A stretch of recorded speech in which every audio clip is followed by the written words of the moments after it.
thinking it through. What if Musharraf were removed from power? What if a radical Islamic government were to take place because we triggered it with an attack? But the fundamental, by the way, you quoted President Bush. President Kennedy also said at his inauguration that we would go anywhere and bear any burden. I believe the reason why we won the Cold War and the reason why we are still a shining city on a hill is because of our advocacy and our dedication to the principles that all of us are created equal and endowed by our Creator with certain inalienable rights. That's all of us, no matter where we live in the world, no matter what our faith or our beliefs are. And I will continue to advocate for freedom and democracy and rights for all humans. Governor Romney, will the Bush policy be your policy? I'll come back. Can we answer this, please? I'll come over there. Just as these other two gentlemen have said, democracy is not defined by a vote.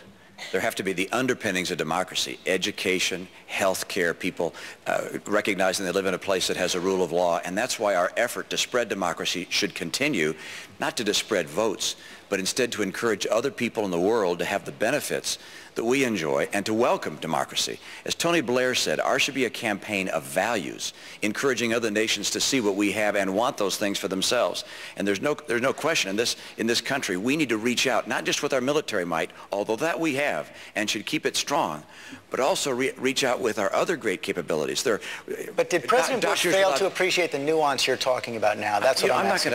I don't know what all the things President Bush has done, but I can tell you I'm not a carbon copy of President Bush, and the things I would do that would be done differently. I think when there's a country like Lebanon, for instance, that becomes a democracy, that instead of standing by and seeing how they do, we should have been working with the government there to assure that they have the rule of law, that they have agricultural and economic policies that work for them, that they have schools that are not Wahhabi schools, that we try and make sure they have good health care. We bring together not just America, but all the nations of the civilized world. We help draw these folks towards modernity, as opposed to having them turn towards the violent and the extreme, which Hezbollah and Hamas brought forward. And that kind of a campaign of values, combined with our strong arm, speaking softly, but carrying a strong stick, as Teddy Roosevelt said, that will help move the world to a safer place. We'd love it if we could all just come home and not worry about the rest of the world, as Ron Paul says. But the problem is, they attacked us in 9/11. We were here. They attacked us.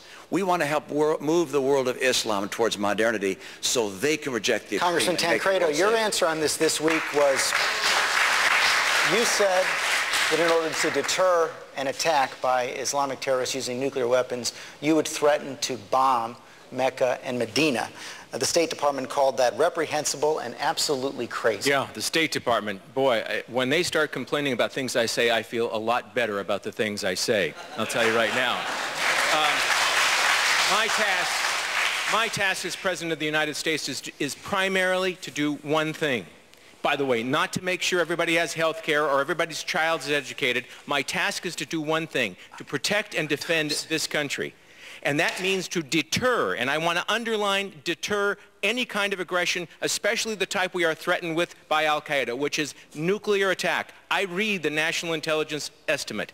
I see what they are planning. And I'm telling you right now that anybody that would suggest that we should take anything like this off the table in order to deter that kind of event in the United States isn't fit to be President of the United States. Governor Thompson, you get the last word on this round. I would like to speak on this. Thank you very much, George. I sincerely believe that bombing religious artifacts and religious holy sites would do nothing but unify 1 billion Muslims against us. It makes no sense. After we've taken a hit. I would like to say you have to strengthen your military. What we really do as Americans, we have to be so politically correct in this country. When we have democracies in South America that are supporting us, we sort of ignore them until somebody elects a guy like Chavez who hates us. Then we wake up and say something about it. I think we got to strengthen our military, and we got to recognize in this world right now we're fighting a holy war. It's a jihad. And until we recognize that and stand up to be Americans and for American, we're going to continue to lose. Senator Brown, back then we're out of this. Thank you. George, I think you're seeing clearly from the discussion here and this week that words of a president matter. When Ronald Reagan says, Mr. Gorbachev, bring down this wall, that mattered. When he called the Soviet Union an evil empire, that mattered. words of our leader matter, and you have to matter within the context of where we are. We are in a generational conflict with militant Islamists. That's where we are. We are at war. We're a nation at war. I think we have to be very realistic about this war. We have a number of allies in the Islamic world. We have a number of allies around the world. It is something important what we say and the direction we go.